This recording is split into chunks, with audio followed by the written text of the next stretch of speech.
Koliko je trajao najduži boravak u svemiru?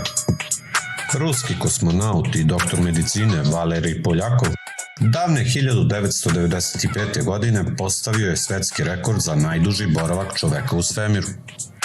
Taj svetski rekord nije oboren ni dan danas. Njegov let je bio eksperiment kojim bi se utvrdilo kako boravak u svemiru može uticati na zdravlje astronoma.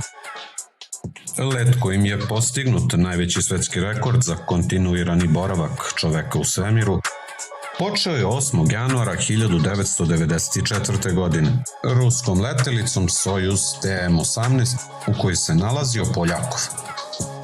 U toku ove misije Poljakov je letjelicom obišao oko Zemlje čak 7000 puta, a u svemiru je proveo neverovatnih 437 dana, to jest 14 meseci.